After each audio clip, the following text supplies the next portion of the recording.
Lennox Ferrone, quindi in uscita prossimamente il libro. Già, tra un po' uscirà il libro, ripeto, il prossimo giugno. Ci ho messo tutto, in quel libro ci ho messo davvero tutto, ho messo tutta la mia vita, non ho tralasciato niente, ho messo il bello, il brutto, il bello e il cattivo tempo. Io invito davvero gli amici che ci stanno seguendo a leggere il tuo libro, perché davvero ho avuto modo comunque di confrontarmi un po' con te dietro le quinte, e sei una persona che appunto ha una vita vissuta, come si dice, e che quindi può portare tanto di sé, e credo che nel libro lo hai fatto. Tutto scritto, è tutto, non ho tralasciato niente, ho detto, ripeto, il bello e il cattivo tempo, c'è tutto quello che c'è, anche i miei errori, c'è quello che ho fatto nel passato, non è che abbia fatto tutte cose belle, insomma, nella mia vita, ho detto anche tutto quello che non dovevo fare, o forse l'ho fatto con eccessiva grinta, però l'ho fatto, l'importante è che l'ho fatto, poi che sia stata eccessiva o meno,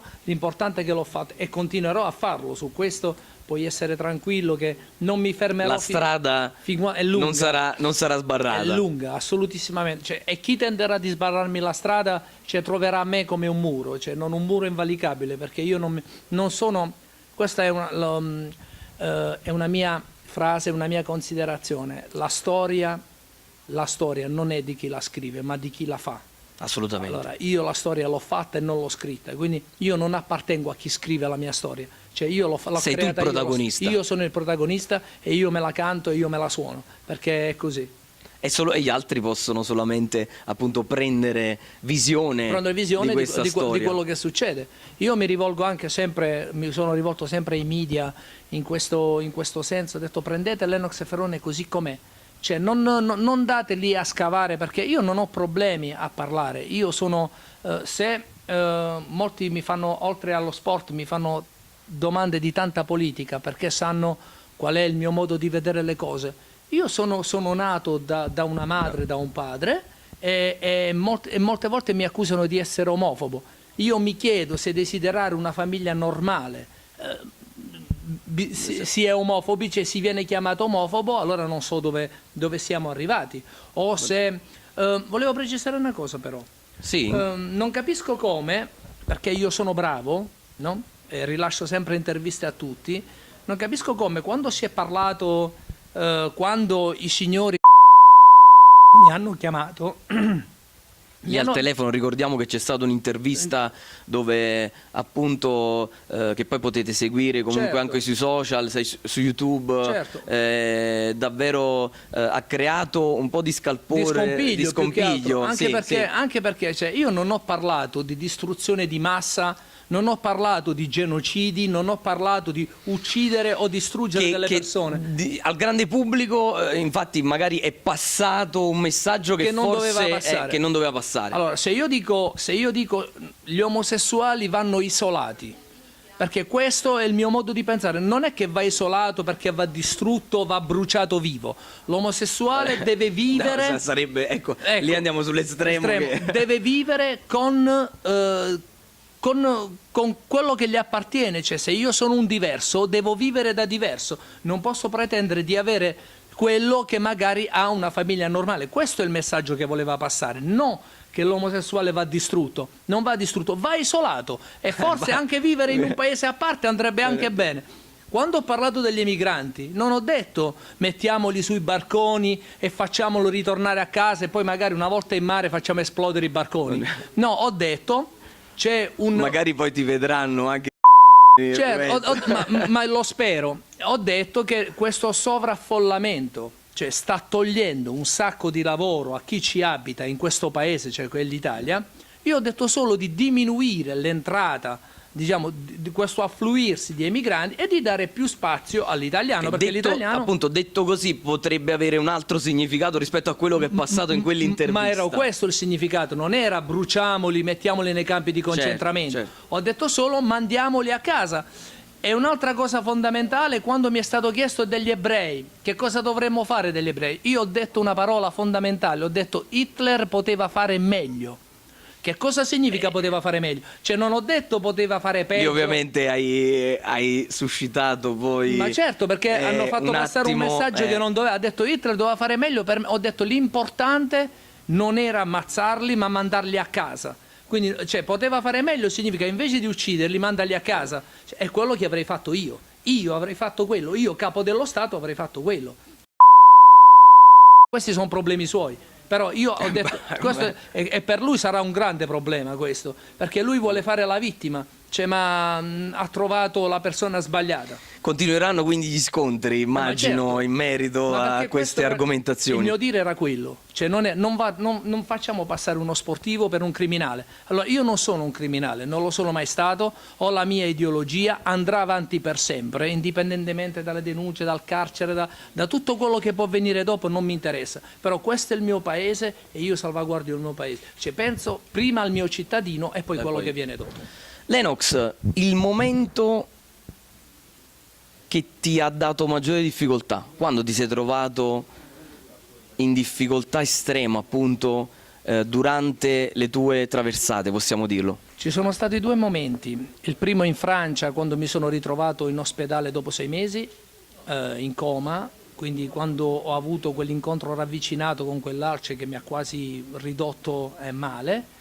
E la seconda volta con un orso bruno. È stata un'esperienza fantastica, ma anche, incredibile, ma anche molto paurosa, devo dire la verità. Molto, molto, molto da film, no? No, ma è inutile fare l'eroe perché lì c'è poco da fare l'eroe, insomma. Praticamente stavo mangiando, c'era un'altra persona, un uomo di un villaggio. Sembra quasi la trama di un film d'azione. Stavo mangiando, ma era una cosa normale. Però era pure realtà, signori. Stavo mangiando e vedevo questa persona che aveva catturato un pesce, e lo stava lì a pulire in acqua.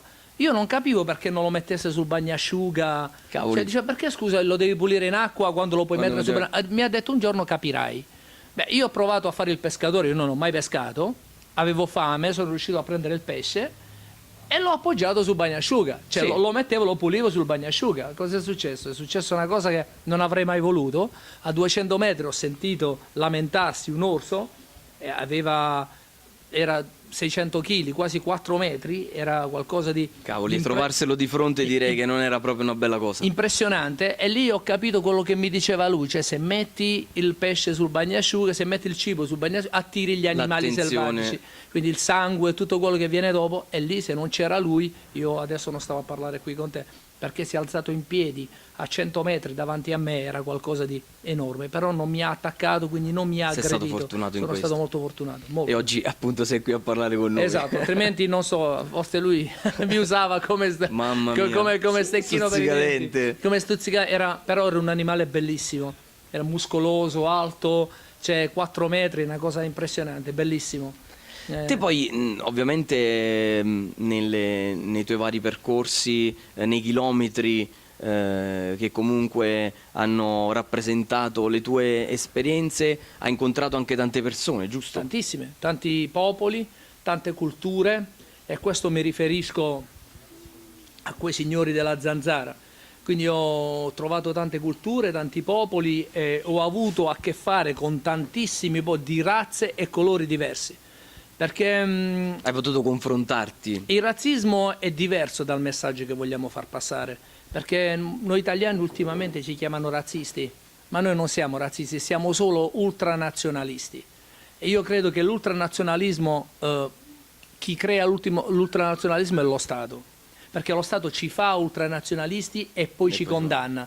Perché è normale, se tu vieni a casa mia e mi chiedi aiuto, io te lo do, perché sei un essere umano e ti aiuto, ma se tu togli tutto a me per dare a un'altra persona, automaticamente divento anche io l'ospite che diventa padrone. L'ospite che diventa padrone, e io divento ultranazionalista, ma non vuol dire che sono razzista. Non è il colore della pelle che fa la differenza, perché anche io sono bianco, il nero, il giallo, non è quello che dà fastidio. Certo.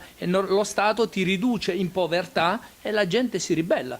quello è ma non è razzismo, perché se si toglie un po' per aiutare Andiamo più qualcun altro va bene. infatti su, diciamo, in ambiti governativi, Ma certo, di lobby. io ho avuto a che fare con africani, con indiani, con cinesi, non ho mai avuto nessun tipo di problema. Ho calpestato il mondo in lungo e in largo e non ho mai avuto nessun tipo di problema. Perché dovrei averlo adesso? Cioè, il mio è soltanto ultranazionalismo, non è razzismo. Cioè, dire delle stronzate, dire che il fascismo era aggressivo, il fascismo era una dittatura, oggi è dittatura. Il fascismo non era una dittatura, il fascismo ci ha dato l'onore di essere italiani, cioè di dare un senso alla nostra... E comunque la storia fa parte della storia. E fa parte della storia. Io sfido chiunque, anche voi della redazione, ad intervistare molte persone che hanno avuto a che fare con il fascismo e sentire che cosa ne pensano quelle persone del fascismo. Io sono un estremista, sono un fascista, sono nazifascista, ne sono fiero di esserlo e orgoglioso e non mi importa del pensiero altrui. Lennox, quando è nato questo appellativo del Signore della Strada? È nato quando ho conquistato il mondo, è nato quando ho calpestato 270.000 chilometri. 270.000 chilometri, lì sei passato agli onori della cronaca, ovviamente, tante sponsorizzazioni, giusto? Oggi? Certo, io quello che ho sempre voluto è che i libri di storia scrivessero il mio nome, così è stato. Scriveranno anche... Parliamo anche un po' del lato business di questa attività, perché mi raccontavi prima... Insomma, vuoi sapere quanto guadagno? Girano cifre, direi, incredibili. Vero, Perché comunque si sta parlando di uno sport estremo. Parliamo di milioni di euro. Parliamo di milioni di euro, signori, milioni di euro. Non nascondo che in tutta la mia vita, diciamo, I grandi marchi si sono avvicinati, ovviamente. mi hanno cercato e hanno fatto bene. Anzi. Anche perché possiamo dire, tu sei unico. Quindi in tutti i sensi. In tutti i sensi. Precisiamo anche questa cosa perché magari poi la gente non capisce. Unico per aver trasformato una disciplina già esistente. Cioè la disciplina non è stata creata da me, io l'ho presa e l'ho estremizzata. Cioè, ci sono anche tante altre persone che ci hanno provato, nel loro piccolo sono riusciti ad arrivare ad un traguardo. Infatti mi raccontavi che tanti sportivi vogliono provare a raggiungere e hanno provato, ma non ci sono riusciti. C'è stato uno solo, come dicevo, negli anni 40, che era di origine francese, che ha percorso 50 paesi e circa 75.000 chilometri per 11 anni. Lì è stato il mio spunto per poter scavalcare quel record, però ognuno l'ha fatto in modo diverso. C'è chi si portava il cibo da casa, chi dormiva sulle panchine o nei cartoni, chi chiedeva porta a porta di essere aiutato. Insomma, invece un po' che mi fa riprendere, fra virgolette, anche un po' le trasmissioni che poi, quei programmi televisivi che ultimamente abbiamo visto e vediamo Nudi e crudi, per esempio. Infatti. Nudi e crudi, oppure Bell Grylls, lì passiamo. Quello è anche sport estremo. Vedi, Grylls è un grande amico. Un po' selvaggio, da wild. Che io lo saluto con affetto. È un grande amico che mi ha insegnato molto. Anche Nudi e Crudi è una trasmissione molto, ma è vera, cioè non è una trasmissione basata sulla fiction, cioè è vero, ci sono delle trasmissioni che sono basate sono costruite, come l'Isola dei Famosi, insomma, è una trasmissione costruita, certo. C'è la notte, c'è chi ti dà da mangiare, mentre lì, insomma, Nudi e Crudi sei tu, cavoli, sei tu che cerchi, se hai fame devi cercare da mangiare, è così. Davvero incredibile poter immaginare i chilometri, cioè ogni chilometro ha un'importanza assoluta. Ma perché si passa da, diciamo, se partiamo dal Polo Sud, si passa da una temperatura di più 50 gradi, andiamo al Polo Nord a meno 40. Tieni presente che nel deserto, insomma, la mattina, diciamo dalle 4 di mattina sino all'1 siamo sui più 60 e la notte siamo già ai meno 50. Quindi diventa così, bisogna avere la struttura adatta per poter... Non è facile, non dico che sia stato facile, non è mai stato semplice, dal primo giorno che sono partito fino a quando sono arrivato. L'unica cosa che mi consola è di non aver mai avuto dei problemi di salute a parte l'epatite A.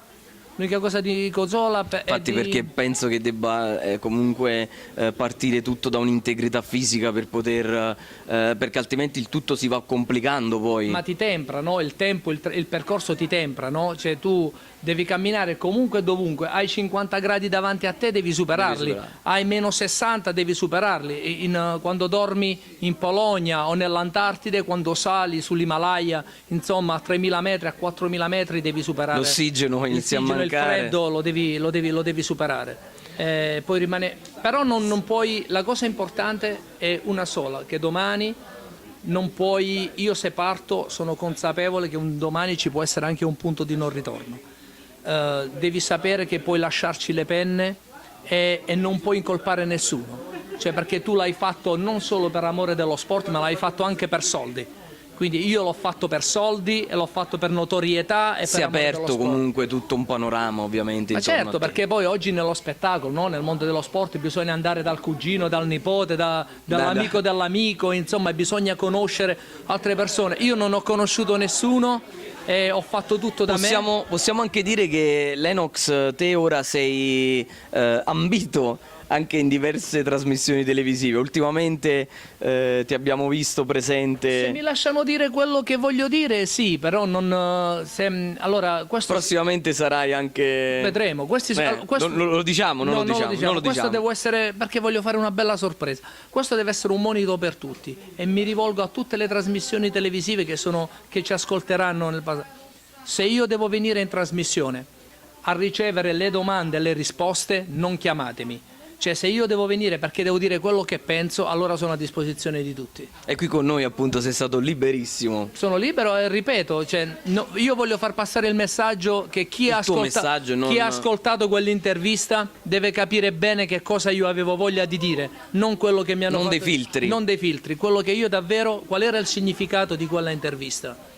Lennox, si parlava anche su alcuni giornali di un tuo prossimo impegno in Campania e non solo, anche un tour dell'Italia. Allora, per cominciare la Campania per me, e non lo dico perché sono in provincia di Napoli, perché visto come sono, cioè se avrei qualcosa. Allora, io non ho mai amato i napoletani, è stato sempre un discorso perché vedendoli da fuori, insomma, i napoletani portano con sé una cultura. Sono i luoghi comuni. I luoghi comuni, la cattedra di arrangiarsi, insomma, diventa un po'. E comunque il napoletano dovunque è andato ha lasciato il segno. Mi sono dovuto ricredere quando ho avuto a che fare davvero con i napoletani e con Napoli in particolare. Ho tanti amici oggi napoletani e l'anno scorso avevo intenzione di dare spettacolo qui a Napoli. Chiamando in causa la grande cantante Monica Farina, lo posso dire con orgoglio, parliamo di una cantante gospel di fama internazionale, ex moglie di Mario Biondi, l'ex signora Biondi, era programmato il tour in Campania e poi magari un bel concerto a Piazza Plebiscito, una serata di gala dove io sarei arrivato. Quindi è la Monica Farina, il nuovo disco che è uscito l'anno scorso che si chiama Come Back Home, è stato dedicato a me per quanto riguarda il tour che dovevamo fare a Napoli. Poi per questioni burocratiche non si è mai, però spero di poterlo fare, realizzare. Ma no, non è una questione, non ne faccio più una questione di soldi. Prima ne facevo una questione di soldi, non ne faccio più una questione di soldi perché voglio. Però potrebbe essere davvero una bella iniziativa. Quindi mandiamo anche un messaggio. Voglio valorizzare ancora di più questa terra, insomma, la terra dei fuochi la voglio valorizzare ancora di più, perché come mi sono ricreduto io su questa terra, voglio che si ricredano anche gli altri. E noi siamo onorati di questo. Lennox, allora, che dire, la redazione di streetnews.it vuole salutarti. Grazie noi a voi. Ci manterremo ovviamente sempre collegati insieme a te. Oggi sei stato ospite qui Offside Sport, certo, mi hanno dato in un punto vendita. Mi hanno dato una maglia fluorescente qui, c'è il proprietario del negozio qui che ringraziamo Daniele, diciamo per l'ospitalità. Che mi ha provocato un po' con Claudia, grazie, però, e tutto lo staff sono qui che ci stanno seguendo davvero, quindi noi ti ringraziamo per questa intervista. Posso fare dei saluti? Assolutamente, prima che mi ammazzino, insomma, certo, poi dall'altra certo. parte. Intanto voglio salutare i miei miei figli in primis. Ricordiamo che te sei arrivato oggi dalla Basilicata. Sì, dalla Basilicata. Non a piedi, però sono venuto in macchina. No, infatti. Quindi volevo salutare i miei figli, voglio salutare tante persone che mi stanno guardando, che hanno creduto in me in tutti questi anni e che continuano a farlo. Voglio salutare mia mamma che mi è stata sempre vicino, e tutti quelli che mi conoscono. Mi è stato sempre vicino, è modo di dire, non mi ha visto per 22 anni, insomma era per un modo di dire. E tutti quelli che avranno ancora fiducia in me, cioè io cercherò di renderli ancora più orgogliosi di quelli che sono riuscito. E voglio salutare il mio manager, che è sempre lì pronto a soddisfare tutte le È mie sempre lo richieste. stesso? Sempre uguale, sì, è Sempre lo lui. stesso, È sempre quindi lo stesso. Tutto è partito... Tutto è partito da lui. Quindi salutiamo anche appunto il tuo manager, perché è partito, giusto, è sempre lo stesso, è partito tutto da lui. Certo, salutiamo il fotografo, anche tutta Ciro, l'equipe, grazie. Ciro. Salutiamo Davide Napoletano, che mi ha detto stop già 2 volte. Quindi salutiamo tutti i presenti. Il signor Pasquale, che è interista come me. Quindi forza Inter sempre. Voglio dire anche a tutti gli interisti che quando il Napoli verrà a Milan gli facciamo un mazzo così. Ci sono già dietro i tifosi del Napoli pronti a replicare. Comunque, Va bene. saluto tutti quanti e vi darò notizie sempre. Comunque, anzi, sarete la mia prima scelta per quanto riguarda le mie iniziative. Non ti permettere. Non faccio... Mi dispiace, Abbiamo ma sono anche la maglia del Napoli, è arrivata in diretta. ma sono allergico. La mostriamo, eccola qua. Con l'Enox c'è anche il Napoli. Grandi. Va bene, dai, si scherza anche un po'. Certo. L'Enox, sei davvero una persona, un personaggio, uno sportivo straordinario. Grazie, ma lo faccio soprattutto per voi che, diciamo, ripeto, sono fiero di essere italiano e quello che faccio è per l'Italia e per i miei concittadini. Cioè, anche se non sono napoletano, lo faccio per tutta l'Italia e per tutti gli italiani che sono all'estero e per chi non ha avuto la possibilità e la fortuna di avere quello che ho avuto io. Grazie. Grazie a te. E ti ringrazio ancora la redazione di streetnews.it, Offside Sport, signor Davide Napoletano, da Maurizio Viviani, è proprio tutto. Grazie. Ciao.